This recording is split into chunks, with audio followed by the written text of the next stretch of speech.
Hello friends, mentor fluent YouTube channel पर युद्ध की साइकोलॉजी पुस्तक के हिंदी ऑडियो बुक समरी में आपका स्वागत है।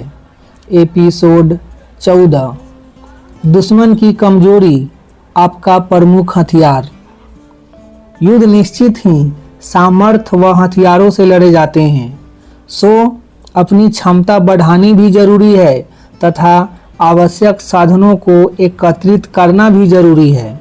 लेकिन युद्ध जीतने के लिए इतना ही पर्याप्त नहीं है। युद्ध में उतरने से पहले दुश्मन की ताकत का परफेक्ट अंदाज़ा लगा लेना उससे भी ज़्यादा ज़रूरी है। युद्ध चाहे कोर्ट का हो या पुलिस स्टेशन का, युद्ध ऑफिस का हो या घर का, संघर्ष चाहे फाइनेंशियल हो या पारिवारिक, संघर्ष में उतरने से पहले शत्रु के सामर्थ्य की पूरी एनालिसिस कर लेना अत्यंत आवश्यक है। हाँ, पर उसकी ताकत से कभी घबराना नहीं है। सामने वाले की ताकत को देखकर अर्जुन की तरह अपने इरादों को कमज़ोर नहीं होने देना है। समझना यह है कि युद्ध एक स्मार्ट गेम है। इसमें समझ व इरादों के बल पर चींटी भी हाथी को जोर करा सकती है और फिर एक न एक कमजोरी तो सब में होती ही है। इसमें कोई भी व्यक्ति अपवाद नहीं हो सकता है। अतः अच्छा योद्धा वह है जो दुश्मन की कमजोर नब्ज को पहचाने भी तथा सही समय पर उसे दबा भी पाए। प्रायः युद्ध में वही जीतता है जो शत्रु की कमजोर नब्ज को सही समय पर दबा देता है। कमजोर नब्ज को सही समय पर दबाने से ताकतवर शत्रु ढेर हो जाते हैं।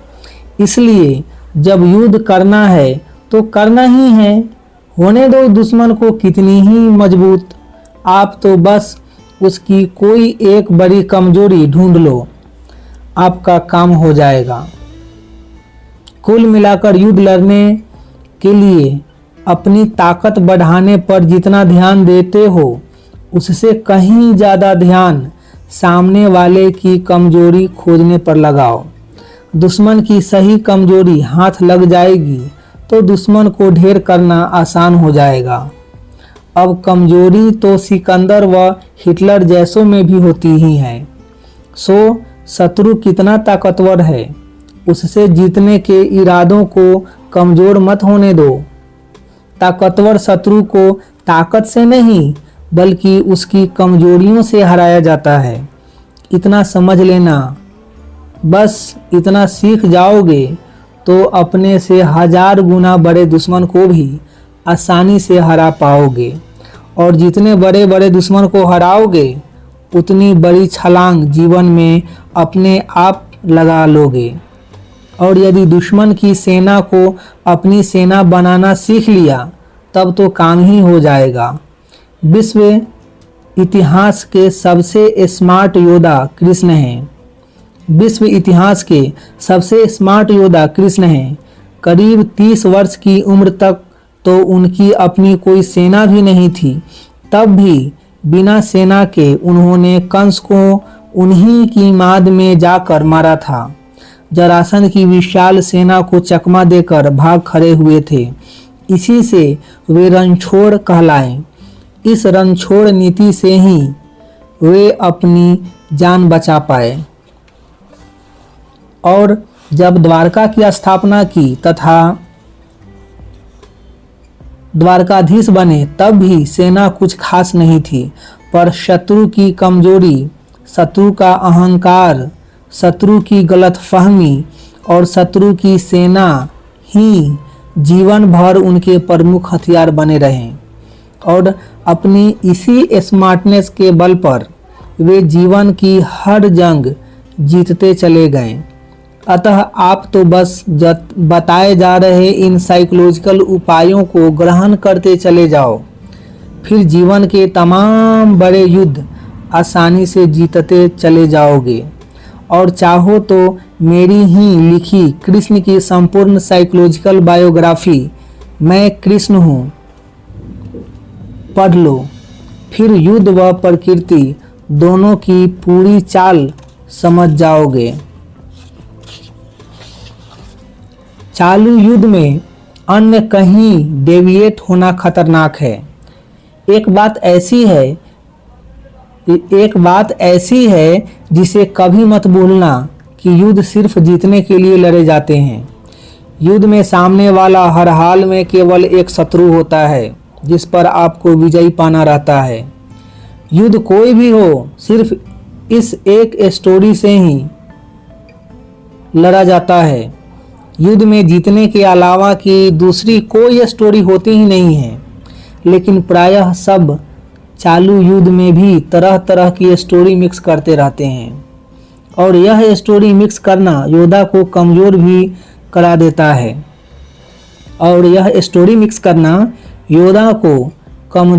कर देता है तथा कन्फ्यूज भी।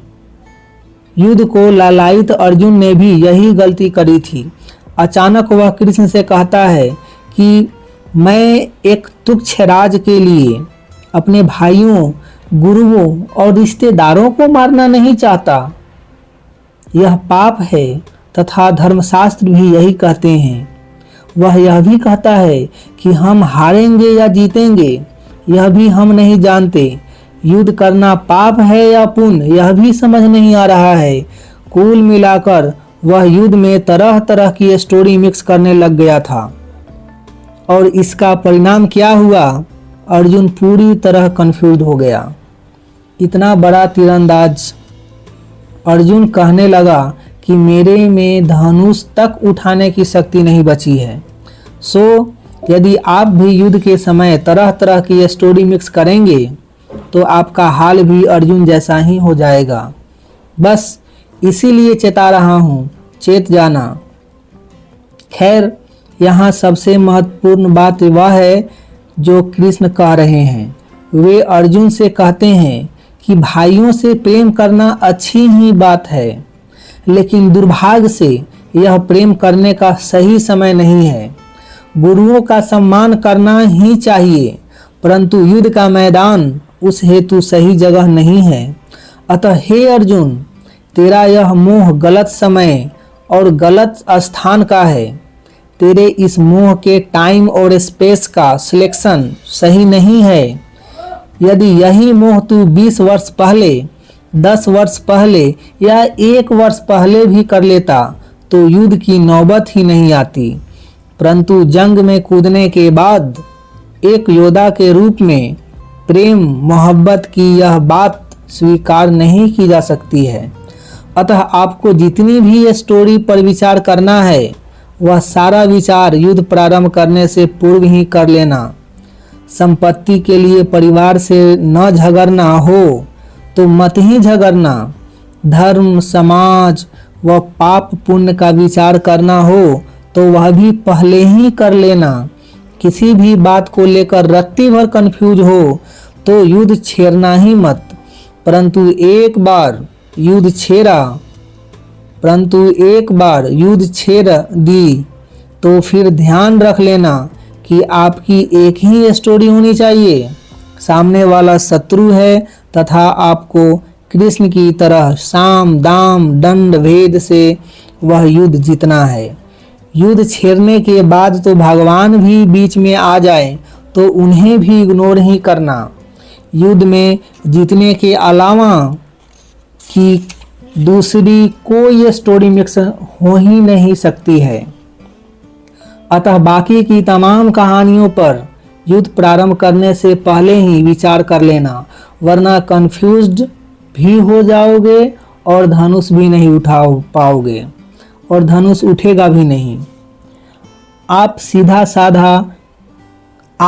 सीधा एक सामान्य बात यह समझ लो कि युद्ध वर्तमान है तथा विचार भूत या भविष्य। कृष्ण भी अर्जुन को यही समझा रहे थे। उन्होंने अर्जुन से कहा था कि तू जो कुछ भी देखना चाहता है वह सिर्फ वर्तमान परिप्रेक्ष्य में देख। वे तेरे भाई और तेरे गुरु भूतकाल में थे, वर्तमान में तो वे सिर्फ शत्रु हैं तथा तुझे मारने को लालायित हैं। और जो वर्तमान में तुझे मारने को लालायित हैं वे तेरे भाई व गुरु कैसे हो सकते हैं। जो वर्तमान में तुम्हें नुकसान पहुंचाने को उतावले हों वह तुम्हारा रिश्तेदार या शुभेच्छु कैसे हो सकता है। भूतकाल में वह रहा होगा तुम्हारा शुभेच्छु, परंतु वर्तमान में तो वह शत्रु ही है। अतः चालू युद्ध में भातृ प्रेम दिखाओगे तो भाई को अनायास ही आपको निपटाने का मौका मिल जाएगा। कृष्ण अर्जुन को यही समझा रहे हैं कि तू भातृ प्रेम के कारण युद्ध से भागना भी चाहेगा तो कौरव तुझे निहत्थे को बख्श थोड़े ही देंगे। वे तो मैदान से लौटता देख तुझे वहीं खत्म कर देंगे। सो चालू युद्ध में आपका प्रेम भी अगर यूं ही उबाले मारने लगे और आप हथियार डाल भी दें तो भी आपका शत्रु थोड़े ही हथियार डालने वाला है। वो भला यह मौका क्यों चूकेगा।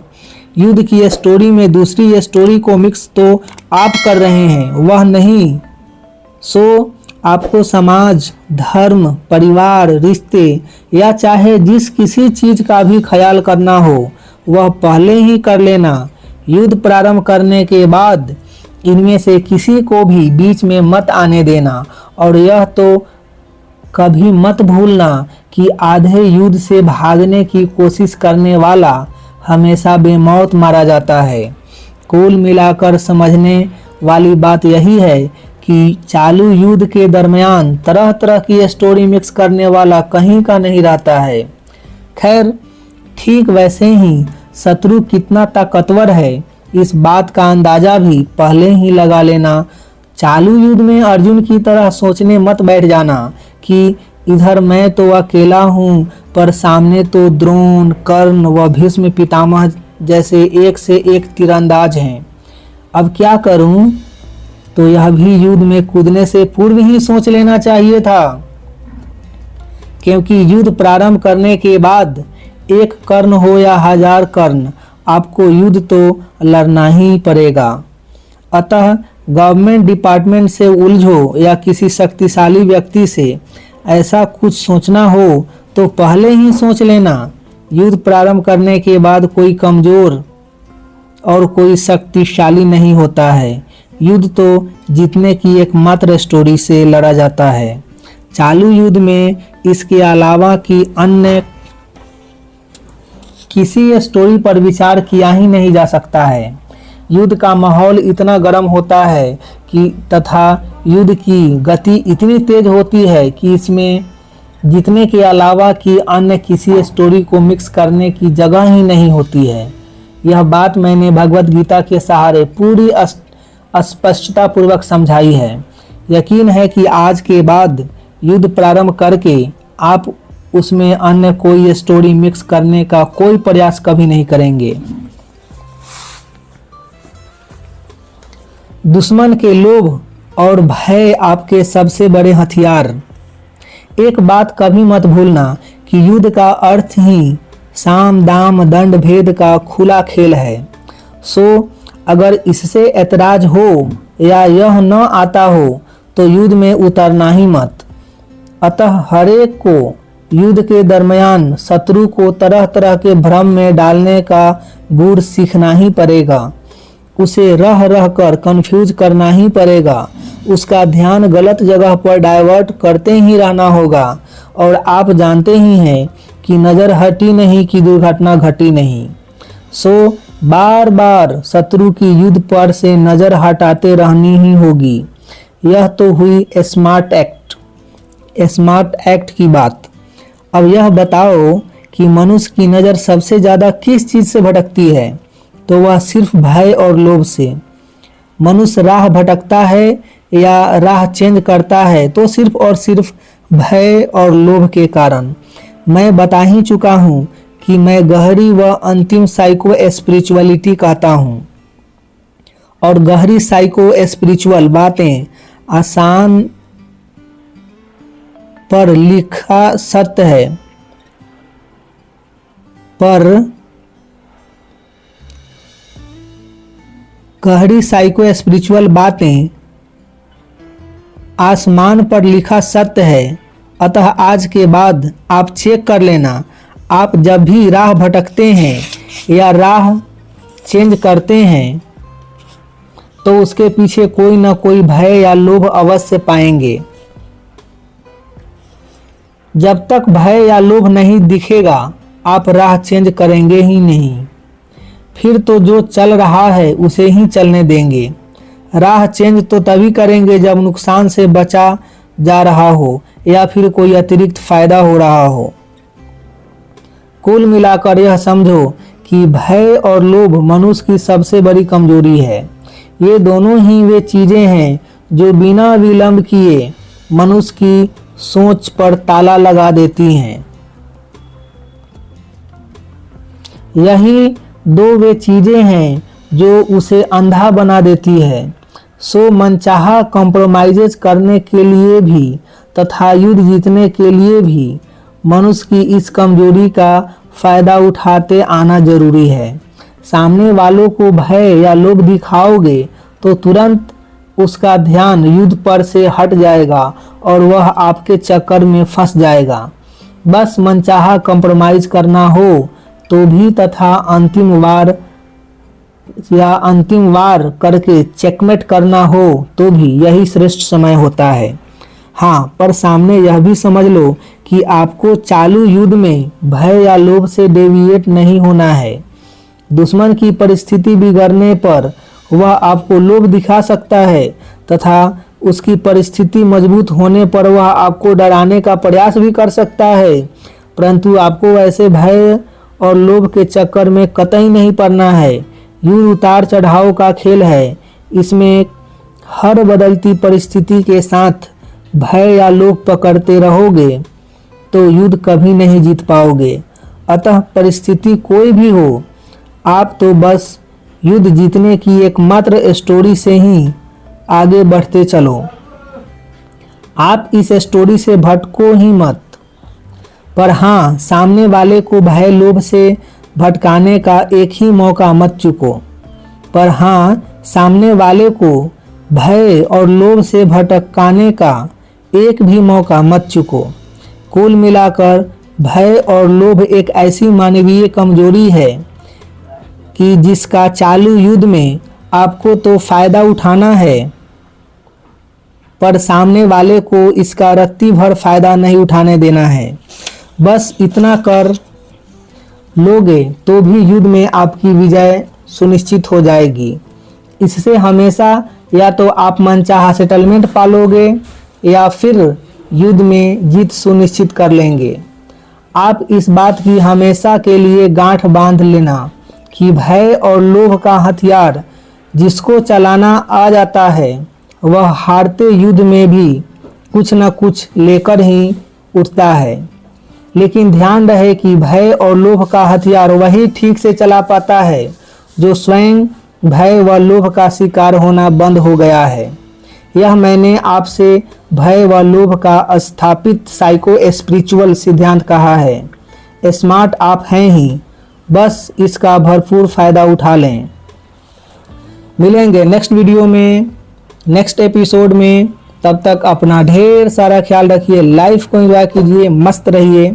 आपका कीमती समय देने के लिए आपको बहुत बहुत धन्यवाद।